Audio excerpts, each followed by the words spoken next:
कहानी की शुरुआत समुद्र किनारे बसे एक छोटे से गांव से शुरू होती है। इस गांव के सभी लोग मछली पकड़ने का काम करते थे। इस गांव में सुमी नाम की लड़की रहती थी और वह मछली साफ करने का काम करती थी। सुमी दिखने में बेहद खूबसूरत थी और उसके बड़े बड़े तरबूज उसकी खूबसूरती में चार चांद लगा रहे थे। वैसे सुमी की सगाई हो चुकी थी और उसके मंगेतर का नाम रोमन था। रोमन विदेश में काम करता था और आज 2 सालों बाद अपने गांव लौटा था। सुमी की नजर जैसे ही उस पर पड़ती है तो वह काम छोड़कर उसके पास आती है। सुमी से मिलने के बाद रोमन अपने पड़ोसियों से मिलता है। रोमन के माता पिता मर चुके थे, इसलिए वह अपने पड़ोसियों को ही अपना परिवार मानता था। रात होते होते रोमन का करीबी दोस्त जीवो भी उसके घर आ जाता है। सुमी ने आज पहली बार जीवो को देखा था। रोमन और सुमी की शादी होने वाली थी, इसलिए जीवो उनकी शादी में शामिल होने आया था।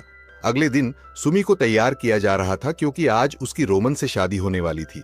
रोमन की शादी में पूरा गांव आया हुआ था, इसलिए पूरे धूम धड़ाके से शादी हो जाती है। रात को सुमी फ्रेश होकर रोमन के कमरे में आती है, लेकिन रोमन दारू पीकर पहले ही सो चुका था। सुमी जब उसे जगाने की कोशिश करती है तो वह उस पर उल्टी कर फिर से सो जाता है। रोमन ने सुमी को गंदा कर दिया था। सुमी पहले खुद को साफ करती है और फिर अपने कपड़े भी धोती है। इसके बाद वह जब गीले कपड़े डालने बाहर आती है तो उसकी नजर जीवो पर पड़ती है। जीवो पानी में नहा रहा था। उसका शरीर देखकर सुमी गर्म हो गई थी। जीवो भी उसके तरबूज देखकर गर्म हो गया था। इससे पहले कि कुछ हो पाता, जीवो खुद को संभालकर सोने चला जाता है। अगली सुबह गांव के लोग काम कर रहे थे। जीवो जागकर टहलने लगा था और इसी बीच सुमी को देखकर वह उसके पास रुक जाता है। सुमी के पड़ोसी भी उसके साथ काम कर रहे थे। मलिना नाम की लड़की जीवो को देखकर काफी खुश थी। सभी लोग जीवो से पूछते हैं कि तुम्हारी रोमन से कैसे दोस्ती हुई। जीवो सभी को बताता है कि मैं रोमन से विदेश में मिला था और वहीं काम करते करते हमारी दोस्ती हो गई। इसी बीच रोमन भी उनके पास आ जाता है और जीवो को खेत की तरफ लेकर चला जाता है। कुछ देर बाद रोमन अपने खेत में काम कर रहा था और जीवो उसके पास खड़ा था। रोमन के साथ उसका पड़ोसी भी खेत में काम कर रहा था। रोमन उसे बाबा कहता था क्योंकि वह उसे अपने पिता की तरह मानता था। रात होते ही रोमन सुमी की गुफा में धमाके करने लगा, लेकिन बीच में ही हार जाता है और सुमी प्यासी ही रह जाती है। रोमन के सोने के बाद सुमी बाहर आकर बैठ गई थी। इसी बीच जीवो उसके पास आता है। दोनों के बदन जल रहे थे, लेकिन दोनों फिर भी चुप थे। इससे पहले कि दोनों कुछ कर पाते, सुमी उठकर पानी में चली जाती है और जीवो के सामने ही कपड़े उतारकर नहाने लग जाती है। जीवो समझ गया था कि सुमी पानी की मदद लेकर अपने बदन की आग को शांत कर रही है। जीवो का सोचना सही था। नहाने के बाद सुमी चुपचाप सोने चली जाती है। अगले दिन गांव के लोग फिर से काम करने लगते हैं और पूरा दिन ऐसे ही बिता देते हैं। रात होते ही रोमन और उसके पड़ोसी मिलकर खाना खाने लगते हैं। गांव में आज कोई त्योहार था, इसलिए सभी मिलकर खाना खा रहे थे। खाने के साथ साथ दारू भी चल रही थी। रोमन को दारू पीना बेहद पसंद था, इसलिए वह आज भी दिल खोलकर दारू पीता है। जल्दी ही दारू अपना रंग दिखाने लगी। सुमी की पड़ोसन मलिना जीवों को पीछे हटाकर उसके साथ नाचने लगी। उसकी हरकतें देखकर सुमी भी चुप नहीं बैठती। वह भी टेबल पर चढ़कर नाचने लग जाती है। रोमन ने काफी दारू पी ली थी, इसलिए मलिना नाचना छोड़कर अपनी माँ के साथ उसे संभालने लग जाती है।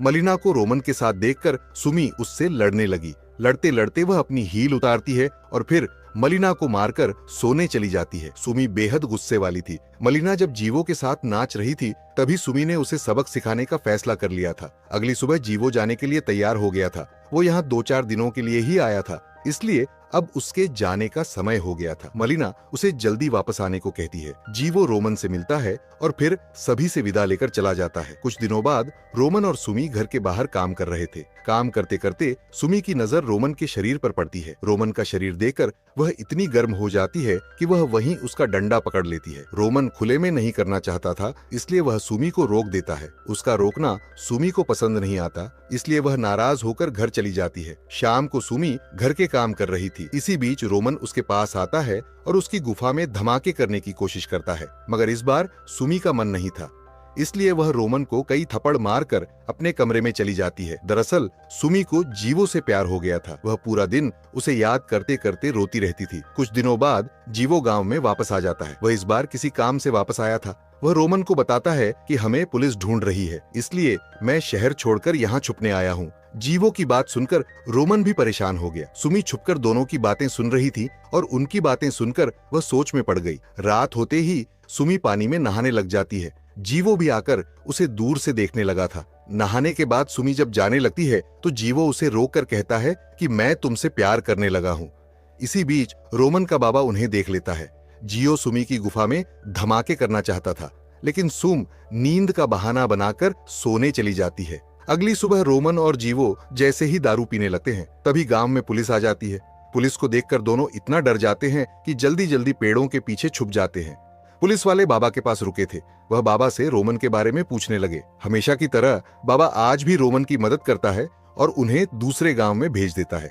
रात को रोमन ने काफी दारू पी ली, जिसके बाद बाबा उसे संभाल कर उसके घर की तरफ ले जाने लगा।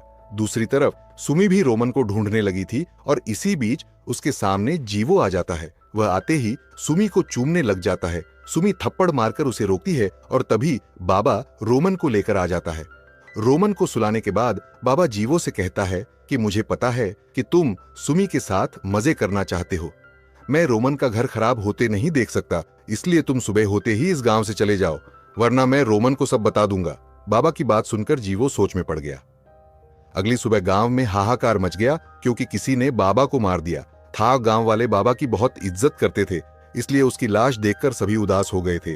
वैसे बाबा को जीवो ने मारा था क्योंकि बाबा ने उसे गांव से चले जाने को कहा था। रोमन भी बाबा की मौत से टूट गया था क्योंकि वो उसे अपने पिता की तरह मानता था। रात को रोमन के सो जाने के बाद जीवो और सुमी बैठकर बातें करने लगते हैं। बातों बातों में सुमी उससे कहती है कि अगर तुमने मुझे पुलिस वाली बात बता दी तो शायद तुम मेरे बदन का स्वाद छपक पाओ। उसकी बातों में फंसकर जीवो उसे सब कुछ बताने लगा। दरअसल रोमन जब विदेश में था तो वहां पर उसकी मुलाकात जीवो से हुई थी। एक बार एक विदेशी बंदा रोमन को उठा लेता है और जीवो दूर से सब देख लेता है। विदेशी रोमन को लेकर जल्दी ही एक वीरान जगह पर आता है। वह उसके साथ जबरदस्ती करना चाहता था, लेकिन तभी जीवो वहां आकर उस पर हमला करता है। जीवो के हमले ने विदेशी की जान ले ली थी, इसलिए यह दोनों उसे वीरान सी जगह पर दफन कर देते हैं। सुमी को सब बताकर जीवो कहता है कि उस रात के बाद हम दोनों विदेश से वापस आ गए। विदेशी पुलिस को हमारे बारे में सब पता चल गया। उन्होंने हमारी पुलिस को भी बता दिया, इसलिए हम दोनों पुलिस से बचते फिर रहे हैं। जीवो ने रोमन की मदद की थी, इसलिए सुम्मी खुश होकर उसका पानी निकालने लग जाती है। इन दोनों का अब चक्कर शुरू हो गया था। दोनों को जब भी मौका मिलता तो एक दूसरे का पानी निकालने लग जाते। ऐसे ही एक दिन जब दोनों खेत में धमाके कर रहे थे, तभी रोमन उन्हें पकड़ लेता है। दोनों दोस्तों के बीच लड़ाई शुरू हो जाती है और जीवो के हाथों रोमन मारा जाता है। रोमन की मौत से जीवो तो डर गया था, लेकिन सुमी खुश हो गई थी। थोड़ी ही देर बाद दोनों ने रोमन की लाश समुंदर में फेंक दी। इसके बाद जीवो घर आकर नहाने लगा, जबकि सुमी उसका फोन देखने लग जाती है। जीवो के फोन में किसी लड़की के मैसेज आए हुए थे, जिन्हें देखकर सुमी बेहद गुस्सा करती है। दरअसल जीवो शादीशुदा भी था और उसका कई लड़कियों के साथ चक्कर भी चल रहा था। सुम को अब उसकी सच्चाई पता चल गई थी, इसलिए वह अब जीवो को सबक सिखाना चाहती थी। उसने जीवो पर पूरा यकीन किया था, लेकिन वह साला उसे धोखा दे रहा था। अगली सुबह सुमी समुंदर से एक ऐसी जहरीली मछली पकड़ती है जिसे खाकर कोई भी मर सकता था। इसके बाद सुमी उस मछली को पकाती है और फिर जीवो के सामने परोस देती है। जीवो जैसे ही जहरीली मछली खाता है तो वह तड़प तड़प कर मर जाता है। जीवो सुमी को धोखा दे रहा था, इसलिए सुमी ने उसे मारकर बदला लिया था। वैसे सुमी का गुस्सा अभी भी ठंडा नहीं हुआ था। वो एक बड़ा सा चाकू उठाकर पहले जीवो का डंडा काटती है और फिर उसे कच्चा ही खा जाती है। इसके बाद वह घर से बाहर निकलकर एक तरफ जाने लगती है। सुमी की जिंदगी में अब कुछ नहीं बचा था, इसलिए वह पूरी तरह से टूट चुकी थी। कहानी के आखिर में पुलिस सुमम्मी को पकड़ लेती है और इसी के साथ इस कहानी का यही अंत हो जाता है। हमारी वीडियो देखने के लिए बहुत बहुत धन्यवाद।